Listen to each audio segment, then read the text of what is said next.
Welcome back to Off the Bar Podcast alongside Daniel Perez. My name is Rafael De Los Santos, and we're here on a pretty special episode. This is actually pretty crazy for me and Daniel because we used to talk about this very moment like years ago.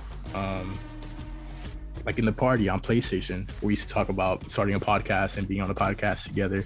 And basically, me and you used to talk about literally everything there is to talk about in the world of soccer. We would do it while playing FIFA, while playing pro clubs. So like this is pretty crazy for us. It's basically where I got my whole idea of starting a podcast and where I felt I could like start from. I didn't think I was gonna be good at doing podcasts, and I don't necessarily think I'm good at it. I think that I'm working on it, but that's where I got like maybe I can do this. It's from me and Daniel talking. So this is like pretty special for both of us. But yeah, just like we had our last episode, this episode is going to be a team of the season. The last episode we did Premier League. This episode is again special for me and Daniel because we're going to be doing La Liga. As many of you, the Superior League, so a superior episode indeed. For those of you that don't know, I am most people know by now that I'm a Real Madrid fan, but for those of you that don't know Danny, because he hasn't been on that many episodes with us, he's a Barcelona fan. So we'll see how that plays out during this episode. But yeah, just like last episode, we're going to do a team of the season. The Off the Bar guys have come to a consensus via voting as to who they think the team of the season for La Liga is. We will be comparing that to my personal team of the season and Daniel's personal team of the season, seeing the differences and why. We're also going to be picking a player of the year for La Liga, even though that's probably the most straightforward award we're going to give in the entire episode. And in both episodes, we're also going to be picking a manager of the year award. We're also going to be picking a young player of the year award, which is also pretty straightforward in my opinion, but we'll see how that plays out. And we're going to be giving out a team award, just like last episode. The team award doesn't necessarily have to be for Real Madrid who won the league, but just for any team that we feel has been really impressive, maybe compared to how they did last year, or just impressive overall, or maybe have done really well due to certain circumstances. Who knows? But without further ado, let's get started with the team of the season. Rules were simple. It was a 4-3-3. Everyone on the podcast had to vote, and starting with the goalkeeper, no drum roll needed, pretty straightforward. Off the Bar decided or voted that Thibaut Courtois was the team of the season goalkeeper. You, Daniel Perez, also picked Thibaut Courtois as your goalkeeper. Am I correct? Yeah, that's correct. Why is Thibaut Courtois team of the season for La Liga? For me, not just team of the season for La Liga, but probably, team of the season, World 11. He had not the most clean sheets this season, but the second most, but he did have the highest save percentage in the league this season with 76%. And that also helped Real Madrid in getting the second least goals conceded in the entire campaign. Yeah, he was also the highest in goals prevented with 4.9 in the entire league. Again, goals prevented is one of those newer stats. It's basically the goals that were supposed to go in statistically that were like kept out by Courtois. But yeah, like you said, he basically revolutionized that goalkeeper position for Real Madrid. We were really used to seeing like Iker Casillas, Keylor Navas, who are more like reflex type goalies, smaller goalies as well in terms of stature. And then Courtois comes in, a guy that isn't known for his diving, that is known to get megged here and there. And he really struggled his first year, and for him to turn around this year like he did, dude, they're probably in the worst Real Madrid defense that there's been in the last 5 years in terms of name and performance. Like Eder Militao is as shaky as possible. Alaba looked out of position. Nacho had to play a couple games. Carvajal hasn't been fit ever. Fernand Mendy wasn't fit either. And somehow Courtois, probably Real Madrid's second best player the entire season. So I agree. But for my team of the season, I picked Ledesma. How annoying is Ledesma though? Very. You've seen Cadi games. Didn't he took points from both of us, didn't he? I'm pretty sure that Cadiz beat Real Madrid because I remember Lozano scoring on Real Madrid. But yeah, I have Ledesma. For those of you that don't know, Ledesma was one of those like La Liga heroes, kind of obscure in terms of like world soccer stage. Argentinian goalkeeper. I think who was it that he played for in Argentina? I feel like it was Boca. I could be wrong. I would. That's a reach, but I think it was Boca. But yeah, Argentinian goalkeeper Ledesma plays for Cadiz. For those of you that follow La Liga, Cadiz finished 1 point above relegation. So that's one of the main reasons I picked Ledesma. And just like Daniel said, one of the most annoying goalkeepers that anyone has to play because it's one of those goalkeepers that faces a lot of shots because Cadiz is not that good, but he like saves a lot of them, like a lot of them, and he makes saves that he's not supposed to make. Like, would you believe me if I told you that the team that finished just above relegation, their goalie was fifth in clean sheets with 13.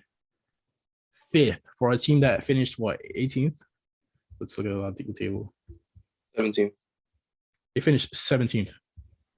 He's fifth in clean sheets. He was top 10 in save percentage with 70.2%. He was fourth in saves per 90, which we expect because they face a lot of shots. He was second in goals prevented at 4.1 behind Courtois. Right behind Courtois.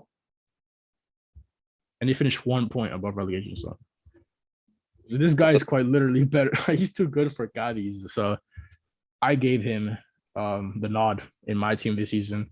But I understand like why Courtois, like you said, Courtois is literally, there is no better goalie in world football right now. He's for sure going to make that World 11 come this winter.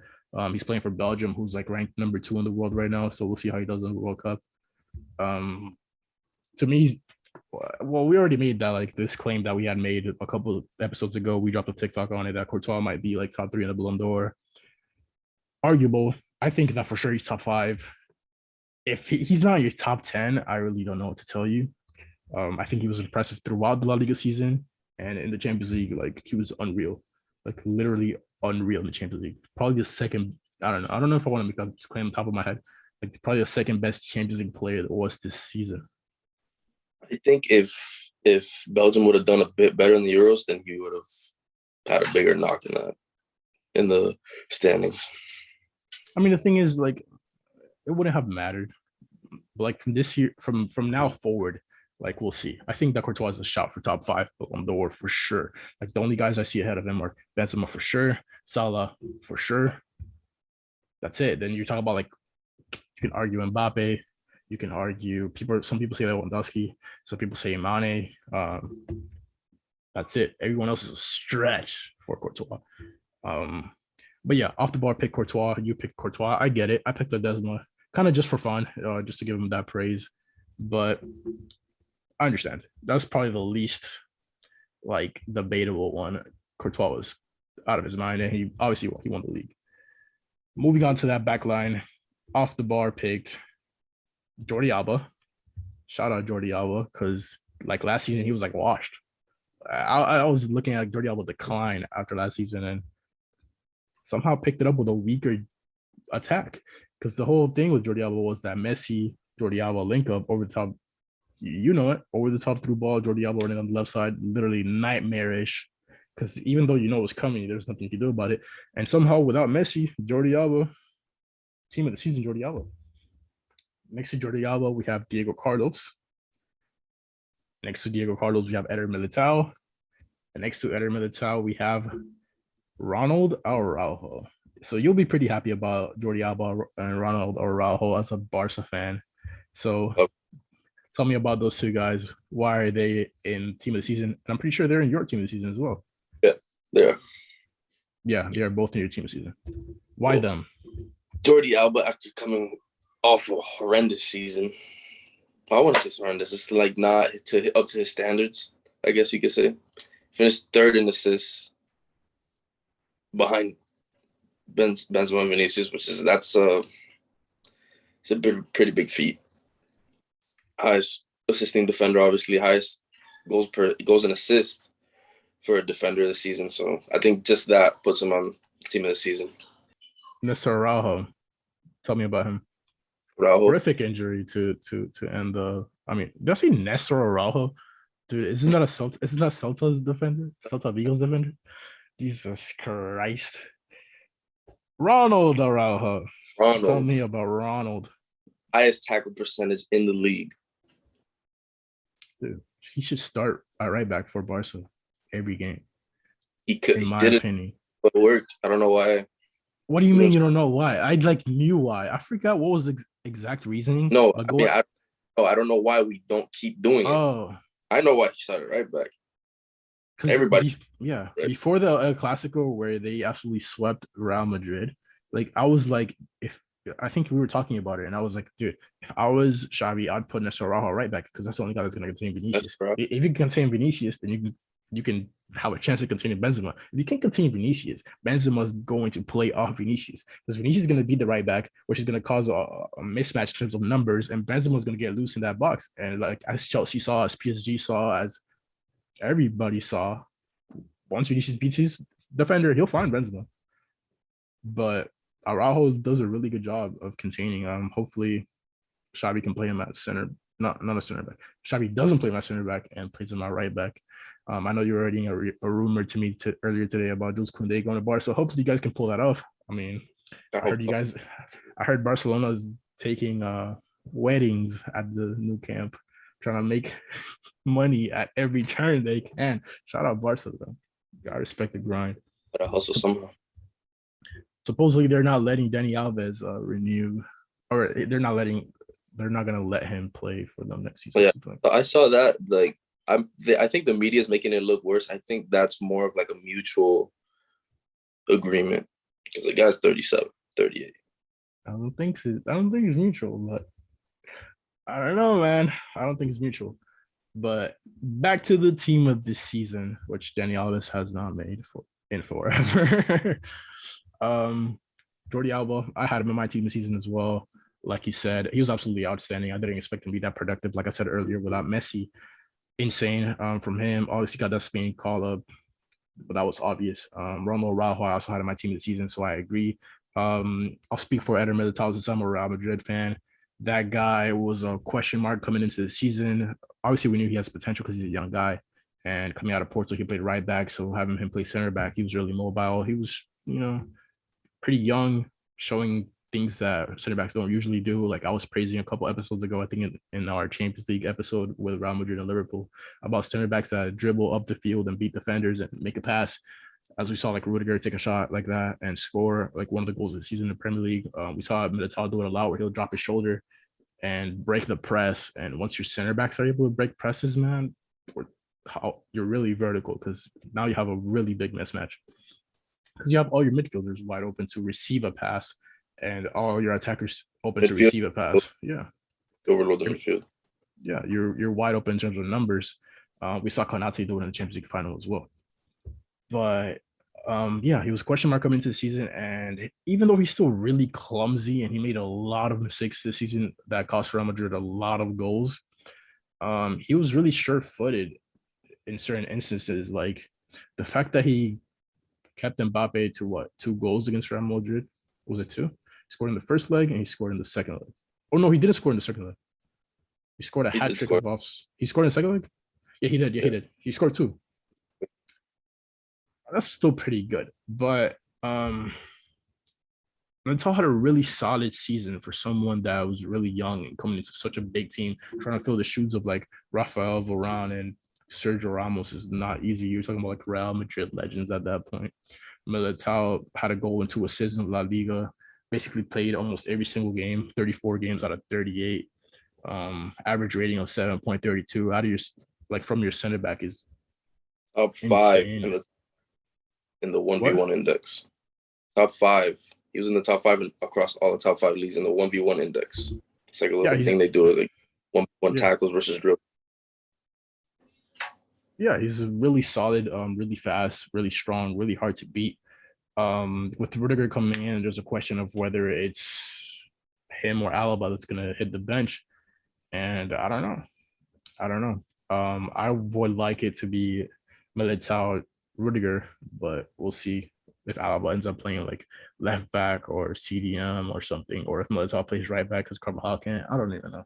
Real Madrid are in a really good position in terms of like who they have right now, so anything can happen. But what a season from Eder Militao in terms of like what we expected from him and what ended up happening. And he was really one of the big reasons why Real Madrid had the season that they had, winning La Liga and Champions League, and that defense. Because without Militao, like you take Militao away, they literally have no defense. Like you have Alba, who's like as shaky as ever. Then you have like Ferland Mendy, who was injured most of the time, and then you have Carvajal, who's injured most of the time. So, but yeah, Off the Bar podcast picked Eder Militao. I picked Eder Militao. You picked Eder Militao. Where did we differ? Diego Carlos made the Off the Bar team of the season. In my opinion, I would put Koundé before I put Diego Carlos. I would. And I didn't. Yeah, and I didn't even put Koundé. So on that one, shame on everyone that's not on this episode that voted. I was about to say all your names. That's ridiculous. But yeah, you know who you are. Yeah, I don't really agree with that one. I know that Sevilla had the best defense in the entire league. So there is credit there. They conceded, I think, like 30 goals in the entire season. Let me double check that right now. Yeah, Sevilla conceded 30 goals in the entire season. The second best was Real Madrid with 31. So that's like one of those that they're like in first place, but it's like, I guess. The second place is really close to them, and Real Madrid conceded 4 against like Barça, like crazy, but like whatever. That's just me because I'm a fan. But there is credit due to Diego Carlos, who is now an Aston Villa player. Shout out the Premier League for looting not Real Madrid, for looting La Liga of their players, and then claiming to be more competitive, but just because they have more money. But that's none of my business. Yeah. Diego Carlos, now Aston Villa player, made our team of the season. Again, I don't agree with that. Daniel does not agree with that. I would have put Koundé before I put Diego Carlos, and I didn't even put Koundé. Ahead of Diego Carlos and Koundé, Daniel, you had David Garcia, also soon as center back. Tell us why. David Garcia. I'm pretty sure Osasuna finished mid-table, right? Let me double check that. Osasuna finished 10th, so yes, mid-table. Exactly. From a team that came into La Liga 2 years ago, pretty sure. From La Liga Smart Bank. Yeah, they were there last season. This season, he won the most aerial duels out of anybody in the league, and he had the highest percentage in aerial duels won. Well, I think I have here that it was 75%. He won 180 aerial duels. I think that's like 20 more than second place. With him not being the biggest, strongest center back, I think that's big up for him. He had 4 goals as well, and I remember at the beginning of the season, it was every time Osasuna got a corner, you almost had to watch out for David Garcia. He was like on fire, like at the beginning of the season. I didn't put David Garcia in my team this season, but I definitely agree with like your nomination for David Garcia. I really like the season that he had, especially in the Osasuna team, like you said, that just got promoted into La Liga. Osasuna is also not a team that's known for like being a top side in like La Liga, and they still finished 10th, like you said. Everyone ahead of them is like the big clubs you expect, like Valencia, Athletic Club, Villarreal, Real Sociedad, Betis, Sevilla, Atletico Madrid, Real Madrid, Barça. They finished ahead of Rayo, who had a really good season. They finished ahead of Celta Vigo, who had a really good season. And David Garcia was really a big part of that, like along with like Aridane and all the guys that Osasuna has. But I like the shout for David Garcia more than I like the Diego Carlos. Not the nomination, but the placement, because Diego Carlos won the placement of Diego Carlos in our team of the season. So, like I would put, I don't know if I would put that. Like I'd have to, yeah. One of the Premier League. That's why I picked him. They Aston Villa bought him because we put him in a team soon. Well, probably didn't. Yeah, they're scouting, bro. Every team in the world is scouting from our podcast. Yeah, Luis Suarez too. But yeah, I like the shout for David Garcia. In mine, I had a it's not a shout. Alex Moreno. Like, how is no one talking about Alex Moreno out of Betis? Like the season that Betis had was absolutely insane. Like you want to talk about like didn't expect that.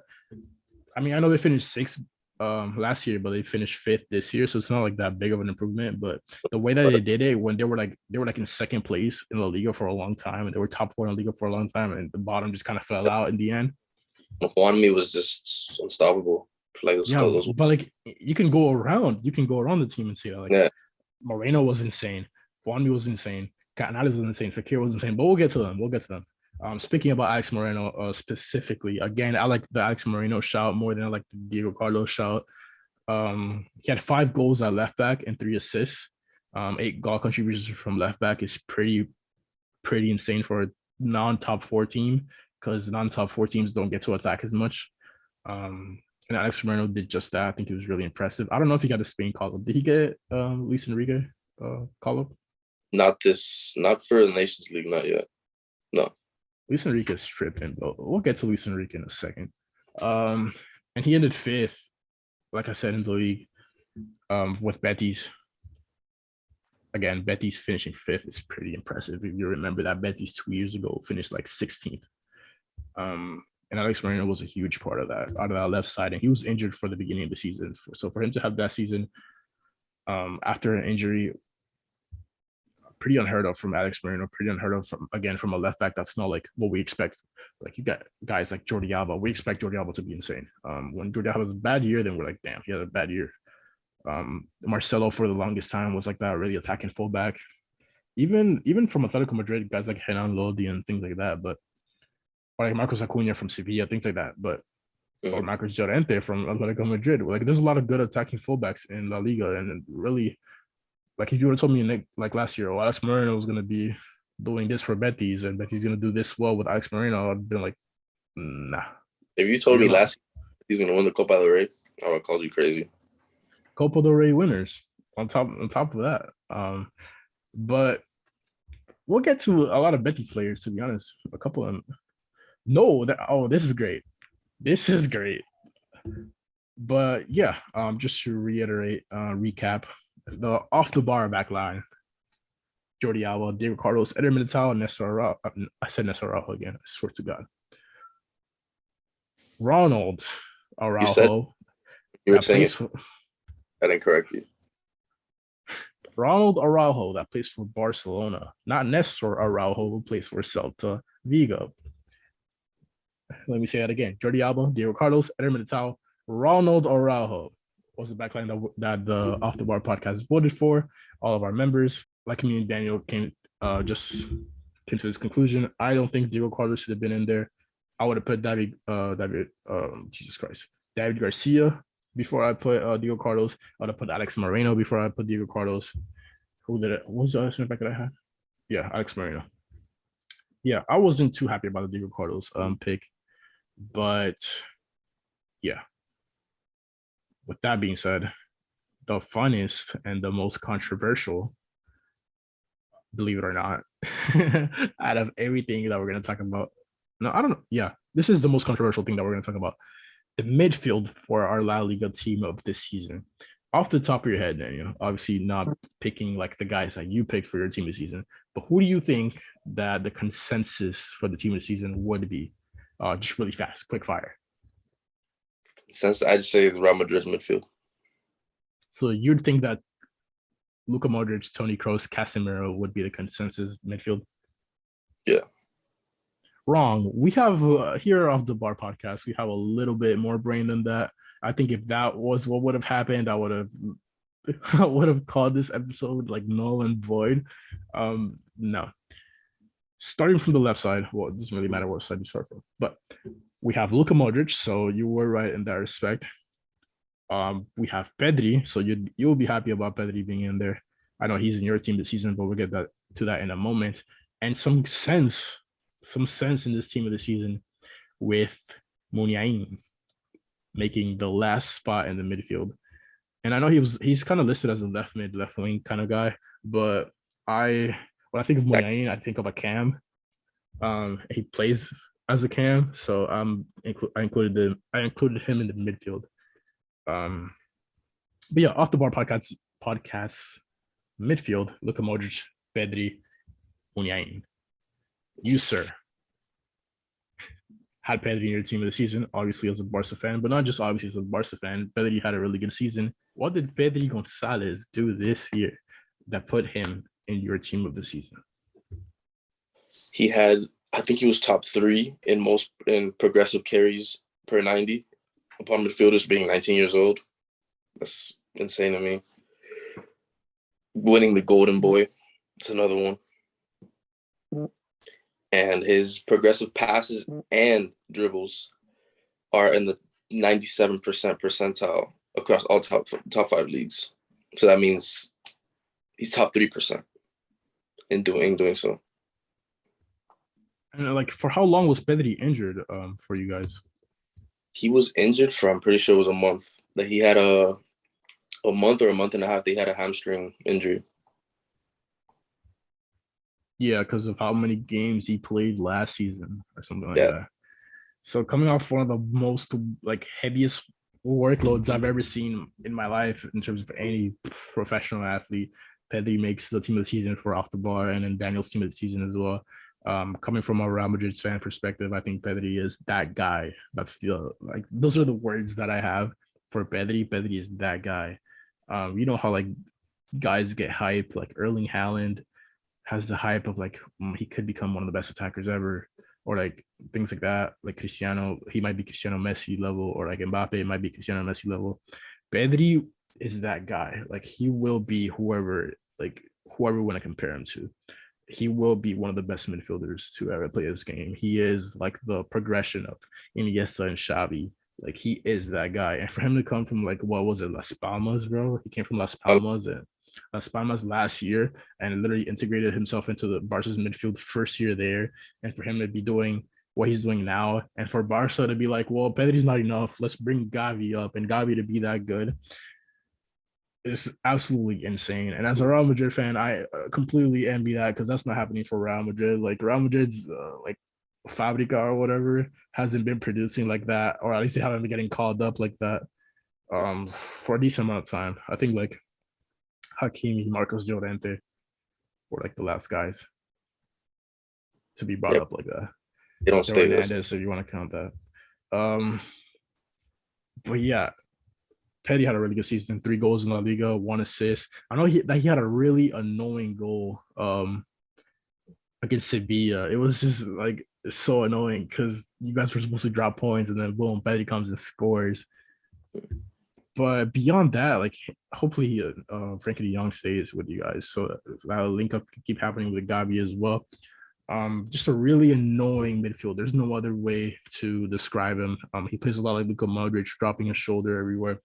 I absolutely love Pedri. Like if I could steal any Barca player, that would be Pedri without even blinking. So I get your nomination. I get the fact that he was put in our it makes sense. I would give it to Pedri as well, except I didn't. I did not. I didn't give it to Pedri. But I'll explain who I have.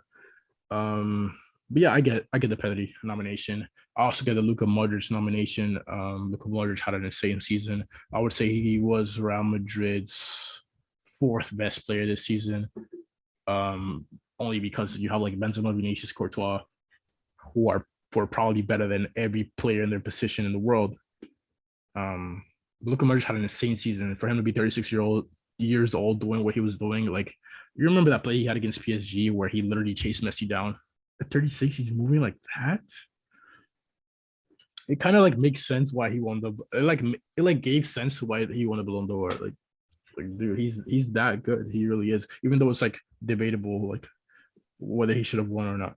But what I'm trying to say is that he is that level, and for him to still be that level explains why he signed a contract renewal with Real Madrid for an additional year at 36 years old. When like, dude, Iker Casillas got the boot at like 32, I think. Navas got the boot at around the same age. Sergio Ramos got the boot around the same age. 36 years old, Luka Modric still starting in that midfield. And I know they have Kamavinga, and I know they have Chouameni, and I know they're linked to like Jude Bellingham, and I know that Valverde is literally still waiting there, and that midfield is stacked. But they're not taking Luka Modric out of there until he retires, bro. And he just signed a contract extension. Yeah, a 1-year contract extension. Like he's gonna play there next season, and I think that might be it for Luka Modric. But we'll see, bro, because it's every year now that we're like, oh, he's done, and then he defies like all laws of physics, bro. This man's supposed to start going down with age, and he was rated crazy high level in 2014. He was rated the worst transfer of the season in 2014 when he came to Real Madrid. Look at him now. What is that? 5 Champions Leagues later? 5 Champions Leagues later? 5 Champions Leagues later, a World Cup final appearance later, a Ballon d'Or later. Not to mention all the other side trophies like La Liga, Super Cup, the Club World Cup. No Copa del Rey, though. What about that? Real Madrid and Copa del Rey. That's a whole episode in itself. But no, dude, if he makes a strong case for that whole like debate of best midfielders ever to play the game, best midfield trios to ever play the game. Luka Modric making the team this season. And the last pick for the off the bar team of the season was Muniain. I concur with this one. I picked Muniain in my team of the season. Muniain had an insane season. He was first in chances created with 107 in 38 games. Wait, is it 38? 38. Yeah, it is 38. What'd you say? And with the chances created, he had like 23 more than second place, which is insane for chances created. In a league where you were playing against like Vinicius, who was creating chances out left and right, Benzema, who was having an insane season. The league with people in a league that, let's say you're a smaller team in La Liga and you're playing against Athletic Club Bilbao, you're gonna try to sit at the back against a team like that to still create that many chances. Yeah. Like I said, Muniain first in chances created with 107, first in big chances created. He was second in expected assists behind Dembele. Dembele. Yeah, Dembele ended up being the leading assister in the league. Muniain was third in assists with 10 and fourth in expected assists for 90 as well. So, like, dude, chance creation, Muniain was out of his mind. Did he get called up by Luis Enrique? Like, this is a common theme now. No. You see what I'm saying? Luis Enrique has his like set players in his head, and he doesn't care how good people play. He's not gonna play with you. Yeah, that sounds like that sounds great, doesn't it? Because if it works, if you win, then it'll be like, oh well, Luis Enrique knows what he's doing. Then if you don't, it's like, yo, but you had this guy sitting at home while you have like, let's see, what's a questionable Spain call up? In the midfield, in the defense for the Nations League, he has some questionable, but in the midfield, I wouldn't even say Koke because Koke he's always been good. He's never been bad. But he didn't have a better season than Canales. He didn't, but it's just I think it's the way that Luis Enrique likes to and I even said the wrong name because Canales is on my team this season, and we'll get to him in a second. He didn't have a better season than Muniain. He didn't. No one in the attack had a better season than Muniain. And you can play my left wing because he supposedly played left mid for Athletic Club. I think it's the way that he did play good in the Euros. I think that's why he keeps. I don't know, but I agree with questionable Alex Moreno not getting called up because you got people like Diego Llorente getting called up to play center back, coming out of Leeds. Like, come on, bro. Probably thin at center back, but not a left back or something. I don't even know. Luis Enrique, bro, what's going on? But yeah, again, just to reiterate, off the bar picked Modric, Pedri, Muniain. Daniel had Pedri in his team of the season. I had Muniain in mine, but we differed. I had Canales and Fekir in my midfield. Like, how in the world are they not making team of the season? You had, your midfield was the one that was picked. You had Muniain, you had Modric, you had Pedri, and those are the guys that ended up winning. How do you not have Fekir and Canales, bro? For me, it was between Fekir and Muniain. And I don't know. I ended up going with Muniain. Maybe I just have a soft spot for Canales, but Canales had 5 goals, 7 assists for Betis, next to Fekir, playing in a less advanced position where like Fekir played cam, like Canales played a true center mid, if not Skidian. Again, he was somehow snubbed by Luis Enrique for Spain. Don't know how. Dude, he could play before Busquets, bro. I don't care. Like we love Busquets because he's a legacy guy, but like Jesus Christ, bro. He didn't have a better season than Canales. Canales is a better player right now. Like, but whatever. This Enrique picks whoever he thinks is right. Whatever. He has a set players or whatever. Okay. Hey, you know what? I get it. Because Luis Enrique has his guys, whereas like if you look across to France, where they pick the guys that are in form, like they play with like Nkunku, who had a really good season, but with Benzema and Mbappe, like they make the call ups that you want as a fan for them to make, yet they're like not good. So you know what? If you're winning, I guess. Gareth Southgate though, he needs to. I don't know. All these World Cup favorites not looking too good, and you got Spain on top of the group. Listen, if you had England as your World Cup favorite, maybe you should watch another sport. I never had England as a World Cup favorite, but I'm not. We'll see. Dude, if the US end above England in the World Cup groups, and then England gets like knocked out round of 16, I think they should definitely get rid of Southgate. Yeah. But moving on to better things. You had, like I said, you had Iker Muniain, you had Luka Modric, you had Pedri. That was the midfield that ended up getting picked. I think that Canales had a good season. Perhaps statistically, he had a better season than Pedri. Statistically, he had a better season than Modric, I think. But really, the one that got snubbed was Nabil Fekir for me. Beyond having that Europa League Road to the final card and everybody loves him, I think Fekir had a revelation season. Like last year, he was really good, but Betis were like okay. But this year, Betis were really good, and he was even better. He was second in chances created with 84. He was top 10 in assists with 8. He was top 15 in goal contributions for a midfielder in a league that had a lot of really, really potent attackers like Vinicius, Benzema, Juanmi, whoever you want to name. To be top 15 in goal contributions as a midfielder. It's really, really good. To me, that's like one of the biggest snubs so far. Like I can see how Alex Moreno doesn't make it. That doesn't obviously was never gonna make it over Courtois, but for Fekir and Canales to miss out over like Ped, I don't even know. I think the one that had the weakest season out of Modric, Pedri, Muniain has to be Pedri.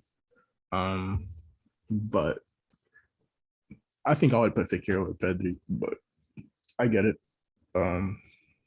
With this team of the seasons, there's not really a wrong answer unless it's like super duper wrong. But I get it. I would put Fekir over Pedri. I would even put Canales over Pedri. But I think what? What do you think would be a wrong answer in the midfield this season? Casemiro. Why? Toni Kroos. Why? Because they just weren't that brilliant. They did their job. They filled their role. Huh? Have them at a high standard. What was that? What if you just have them at a really high standard? That's why you think the season was so well.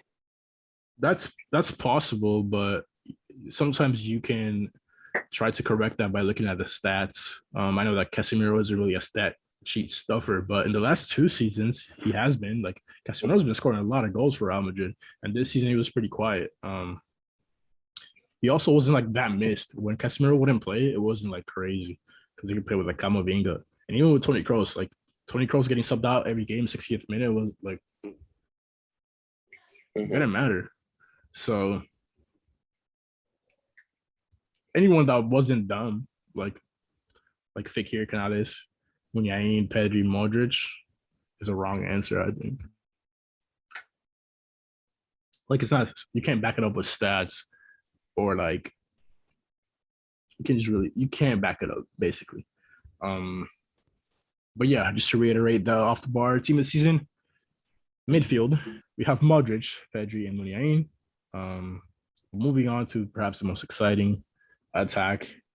if you were like to like compile like the most potent attacks in every league, this has to be one of the most exciting attacks possible. Other than like I guess the potential Premier League one, which would be like Heung-min Son, Salah, And Kane, or Mane, or Cristiano, or whatever. Um, the La Liga team of the season for off the bars, the front three was Vinicius Jr. left wing, given. Karim Benzema striker, the most given thing ever, and then Dembele at right wing. So I know you like that right wing pick. And was he obviously he was your pick at right wing as well. No, he wasn't. You had Iago Aspas. That no, he wasn't. I You had picked Iago Iago. Aspas. Are you changing it to Dembele now? Nah, I'm gonna keep it with Iago Aspas. All right. Did Diago Aspas get called up by Luis Enrique? I know He's questionable, bro. he's been injured. He played the last World Cup, so I think he'll add him into. Well, come November, I'm pretty sure he'll be in the squad. It's because he missed a penalty against Russia. Yeah, that was the worst game I've ever seen. That's the worst game you've ever seen. Did you not watch Barcelona Frankfurt? No, not like as in our performance. I mean, in the other team's performance, like 11 people in the box. Come on. Defend the motherland. But Iago Aspas, tell me, why Iago Aspas? Highest goals and assists behind the star duo, Benzema and Vinicius. What else did I have here? Second top scorer in the Liga with 18. Second in expected goals in La Liga. Right behind Benzema. And I think he had a couple hat tricks this season as well.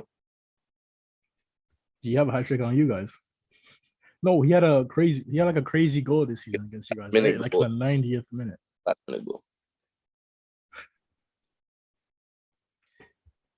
Yeah, we gotta stop.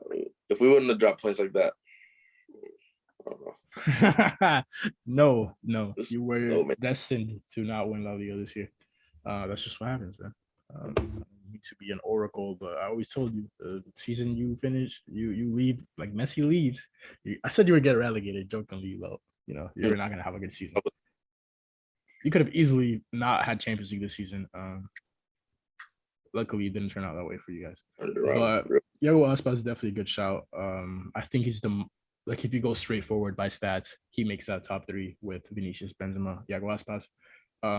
We picked Dembele as a collective. I didn't pick Dembele in mine, but Dembele was a leading assister in La Liga. Can't disagree. With 13.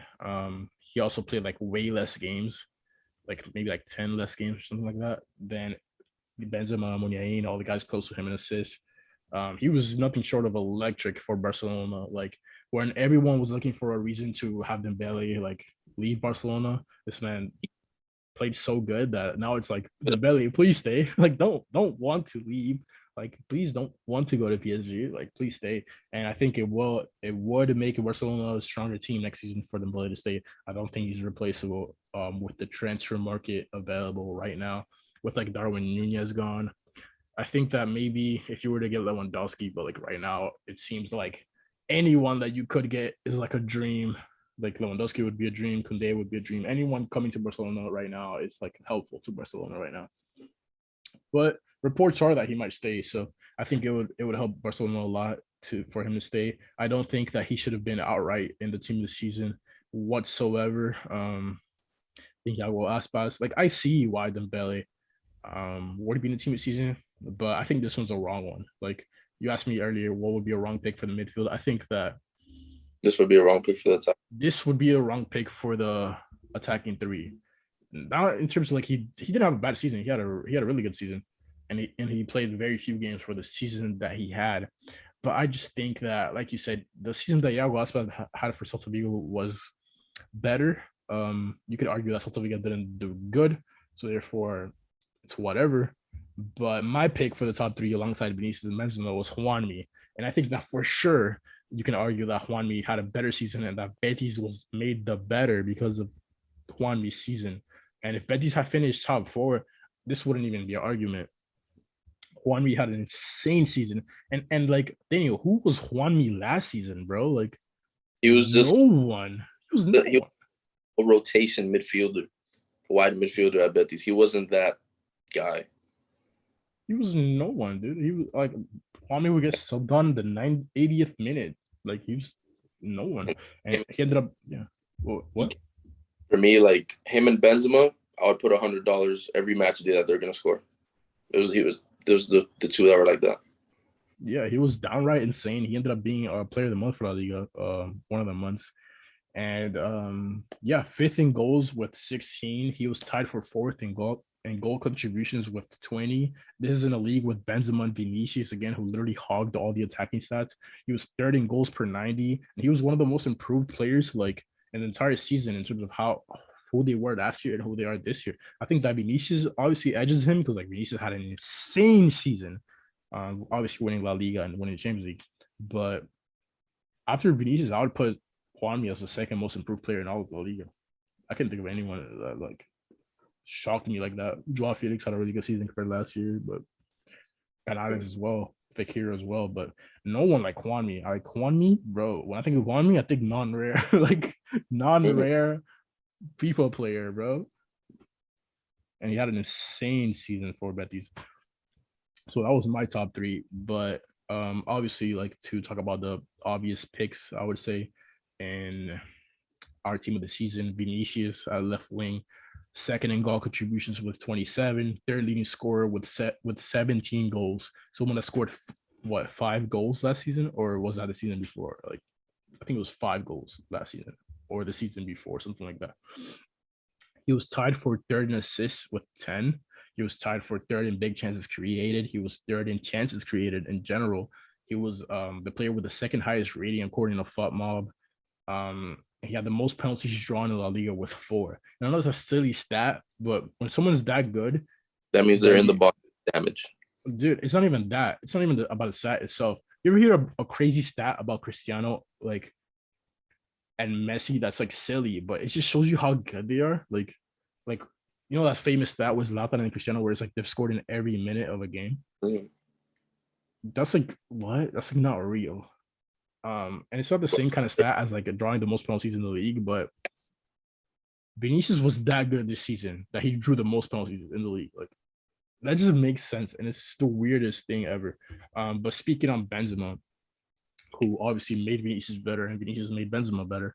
But just to keep it short and brief, because this guy there's literally no point in like sitting here and talking about all the stats that he leads in.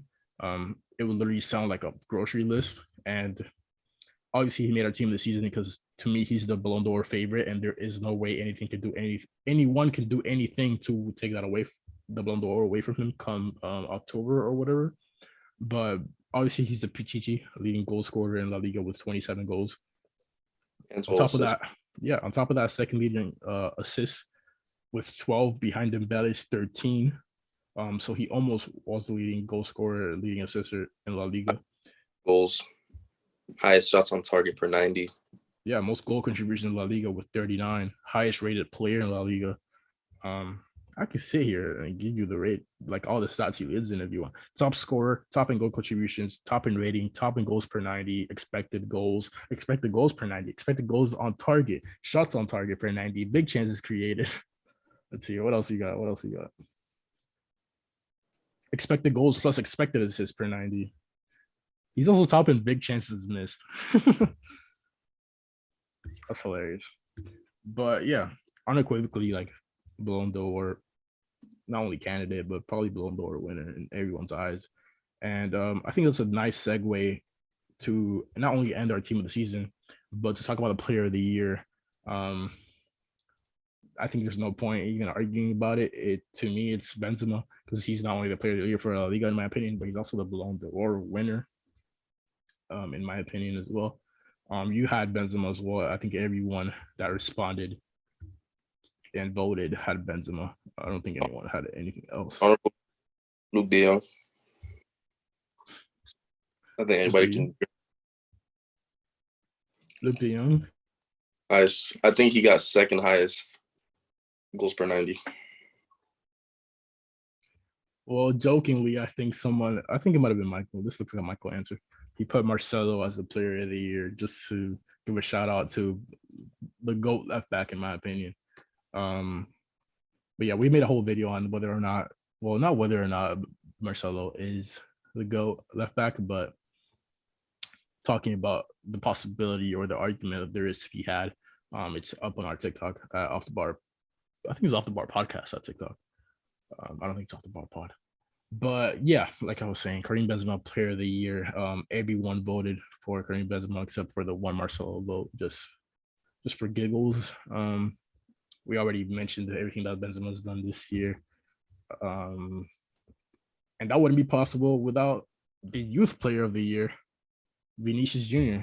Everyone voted for Vinicius Jr. except one person. One person had Pedri. You can't disagree with it. Yes, you can. Yeah, I mean, but he's a good shout. That's what I mean. I just think here's the thing. I always think everyone's a good shout in terms of team of the seasons and arguments. Everyone's a good shout. The thing is, when it comes to obvious awards, there's no such thing as good shouts. Like there is no good shout for the Ballon d'Or that's not Benzema. It's just a Benzema.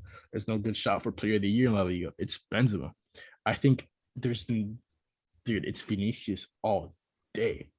And I'm looking for the culprit right now. Who in the world picked Pedri? What would be your argument as a Barca fan as to why Pedri might finish above Vinicius? The only argument I think you could say for Pedri is the golden boy. Michael picked Pedri. Jesus Christ. Only someone that supports both Arsenal and Real Madrid would do such a thing. But yeah, bro, there's no point. I guess he won the golden boy. Great. Is Vinicius even in contention for the golden boy? I think he's too old. I think he is too old. But that's despite obviously Pedro won the golden boy last year. He was the best young player last year. But this year, bro, no one was even close to Vinicius. We already mentioned all the stats. Second in goal contribution was 27, third leading goal scorer with 17 goals, tied for third in assists with 10, tied for third in big chances created, third in chances created, second highest ranking in FUTMob. We already talked about this. I think there's no debate. Both in player of the year for Benzema and youth player of the year for Vinicius. Moving on to our next award. Let's go with manager of the year. Before we get into you, pause. But before we go with what you picked, manager of the year, Off the Bar podcast had its vote, and 66.7% of the vote went for Carlo Ancelotti, while 33.3% of the votes went to Xavi Hernandez. You, Daniel, picked Carlo Ancelotti, if I'm not mistaken. Yeah. Why did Don Carlo win it for you? Bro, to come into obviously just being Real Madrid manager is a big job. That's why he eats so much gum, he's stressing all the time. To come into be Real Madrid manager, on paper, if you would have told me Real Madrid's gonna win La Liga easily, I wouldn't have agreed with you, because to lose Varane and Sergio Ramos and to have Militao and Alaba aren't bad, but it's just they're not Ramos and Varane. To come in and to have the second best defense in the league and to win the league very comfortably, he's the manager of the season for me. Real Madrid was the leading team in goals per match, obviously, the most point attack, because they had the leading goal scorer and the third leading goal scorer. But they were also the highest expected goals in the team.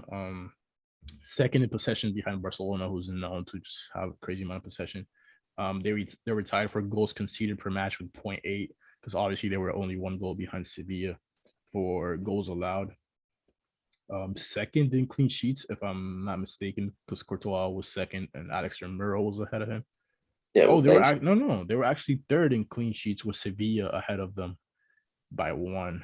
So I don't know how that works. I guess Bono and Vaclik each took some Oh yeah. clean sheets, or not even because Vaclik plays for Olympiacos. Dude, who's even the second goalie? Madness. But yeah, shots on target per match. Real Madrid was the highest, 6.8. Big chances created in total. Real Madrid had 90, led the league. They also big chances missed, 66. Real Madrid led in that. But yeah, there's no point in like talking about Real Madrid as a good team. We all know they're a good team. They won the Liga, they won the Champions League. Ancelotti, for him to do that coming from Everton, obviously it's gigantic. Not only that, but to take the reins off like an insane manager like Zidane is not easy. And yeah, I totally get it. You do have to give Ancelotti a lot of credit because he revolutionized how Real Madrid played. Like it was really classic how Real Madrid played. Real Madrid had classic 4-3-3. These guys play like most classic midfield ever. And not only that, bro, but you got to give props to Ancelotti for like how much props does Ancelotti get for bringing out Vinicius, like for bringing that out of Vinicius this season out of Vinicius. Like it has to be something.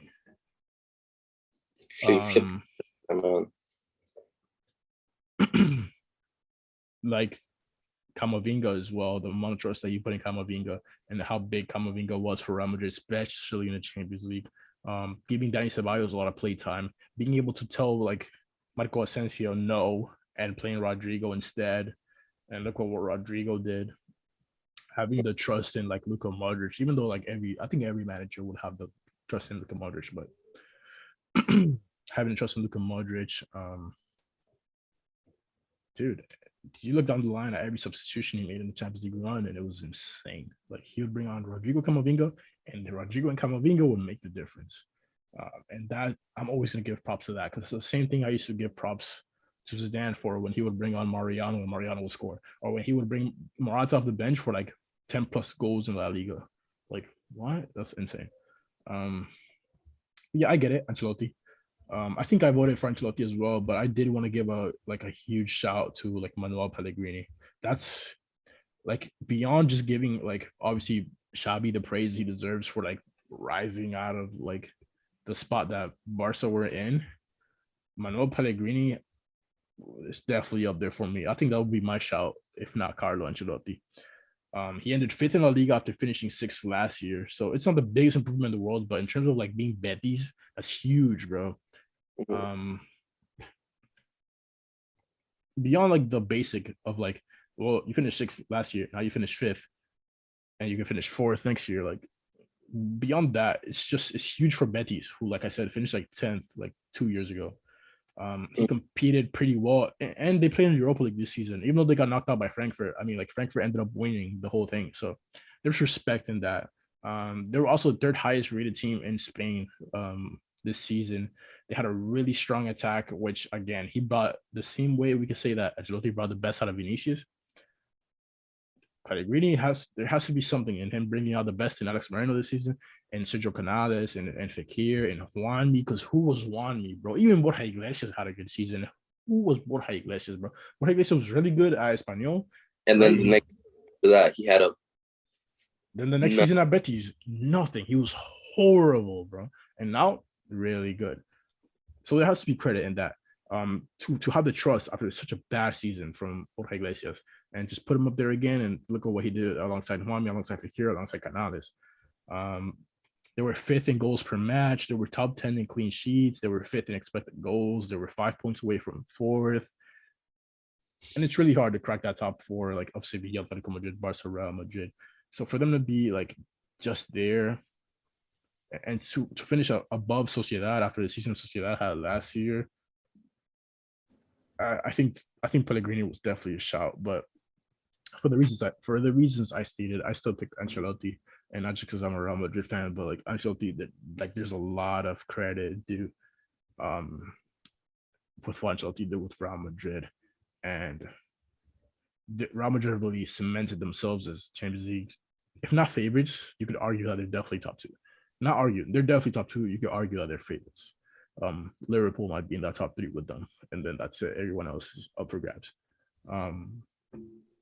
And I really like the signings that Ancelotti has done as well. Chouameni is a really, really crazy signing. Camavinga was a really, really crazy signing. And we'll see. I think if they get Jude Bellingham, I think it would be too much in the midfield, but dude, that would be crazy. And I know we were talking about it before this episode, but the prospects of like maybe having Heung-min Son at Real Madrid, I would get that jersey so fast. I would get that jersey so fast. But we'll see. You know what? If you want to give Ancelotti a big ask, let's see what he does with Eden Hazard. Let's see what he does with Eden Hazard. I think that might be too much for anyone. But let's see what he does with Eden Hazard. I think that would be crazy. But speaking of Manuel Pellegrini and Betis, and moving on to our last award for this episode, the team award. For the team award, Off the Bar voted, and the winner, I believe it was the most contested vote, not only of this episode, but of all time in any voting we've had on this podcast.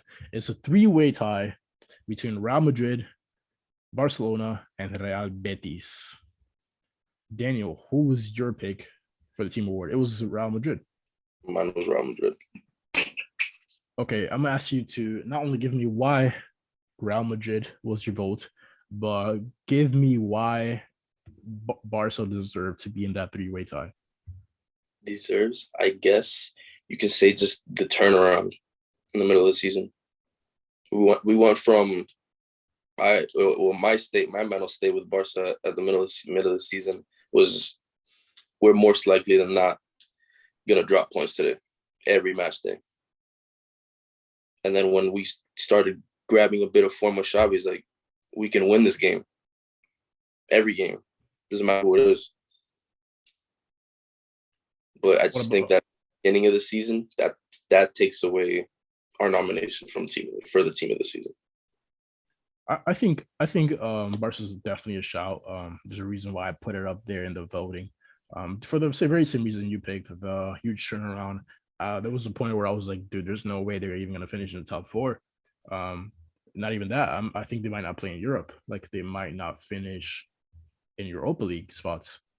They might play Conference League or something. Like, so I think it's very commendable to do that, especially with a lot of players that were semi-rejected. And Dembele bringing over Aubameyang, who wasn't really like that Arsenal, and Aubameyang was like super deadly. Luke de Jong was super deadly for Barca. Bringing up Gavi, because like, dude, I mean, how ballsy is it to be like, yo, we have our backs against the wall, instead of like going out and buying players that are proven, let's bring up this guy, let's bring up Gavi. Like, that's crazy. Giving the trust in Araujo, who I almost called Nestor Araujo again. Sitting Serginho Dest down because he can't play, and dude, who, like, because it's hard to sit down a big money signing and being like, yo, this guy plays better than you. That's what they did with Araujo, and not only that, but seeing that Araujo was better at right back, so putting him there, and sitting guys down like Longley, and getting Eric Garcia and playing him, who I still don't like, but whatever.